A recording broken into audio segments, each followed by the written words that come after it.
प्रणाम, मैं समय हूँ। बाबा अमरनाथ बर्फानी सबसे पवित्र हिंदू तीर्थ स्थलों में से एक प्राकृतिक रूप से निर्मित शिवलिंग के लिए दुनिया भर में प्रसिद्ध है।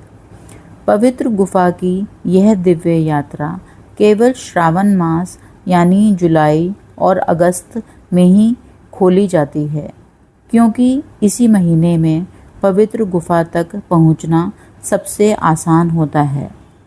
यह तीर्थ स्थल समुद्र तल से 3888 मीटर की ऊंचाई पर स्थित है। ऐसा भी माना जाता है कि श्रावण मास के बाद चंद्रमा की कलाओं में परिवर्तन के साथ लिंग का रंग सफ़ेद फीका पड़ जाता है।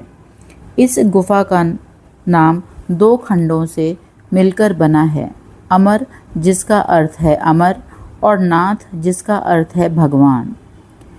यह वह अमर स्थान है जहाँ भगवान शिव ने अपनी पत्नी पार्वती को जीवन और मृत्यु का रहस्य बताया था। भगवान शिव यह रहस्य गुप्त रखना चाहते थे, इसलिए उन्होंने अपने सभी गणों जैसे नंदी को पहलगांव, सिर पर सुशोभित चंद्रमा को चंदनवाड़ी, गले में डले वासुकी नाग को शेषनाग और पंचतत्व को पंचतरणी में छोड़ दिया। अंत में अपने पुत्र भगवान गणेश को महागुना शिखर पर छोड़ दिया। यह सभी छूटे हुए साथी भक्तों को पहाड़ी यात्रा के दौरान मिलते हैं।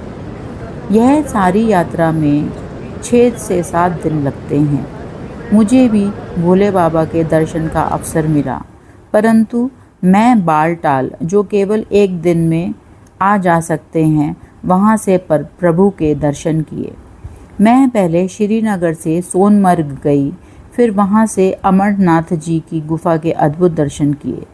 समय का सदुपयोग कर हमने कश्मीर में स्थित खीर भवानी मंदिर के भी दर्शन किए।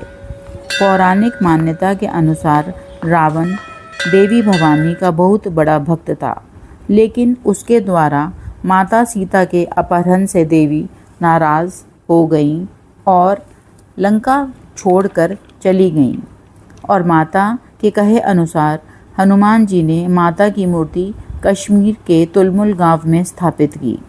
यह देवी को राग्या देवी के नाम से जाना जाता है, जिसमें स्थित कुंड का पानी स्वयंभू है और सफ़ेद और नीला होता है, किंतु कश्मीर में किसी आपदा से पहले लाल या काला हो जाता है। खीर का भोग लगाने से इसे खीर भवानी मंदिर कहा जाता है। पहले भोले बाबा फिर माँ भवानी के दर्शन कर हम धन्य हुए। इसके बाद श्रीनगर में स्थित प्राचीन मंदिर भगवान शिव को समर्पित शंकराचार्य मंदिर गए। 244 सीढ़ियाँ चढ़ने के बाद यहाँ से शहर और डल झील का सुंदर दृश्य दिखाई देता है। भगवान शिव ने स्वयं इस स्थान पर कश्मीर को आशीर्वाद दिया था। मंदिर में व्याप्त दिव्य ऊर्जा आत्मा को शुद्ध और शांति प्रदान करती है।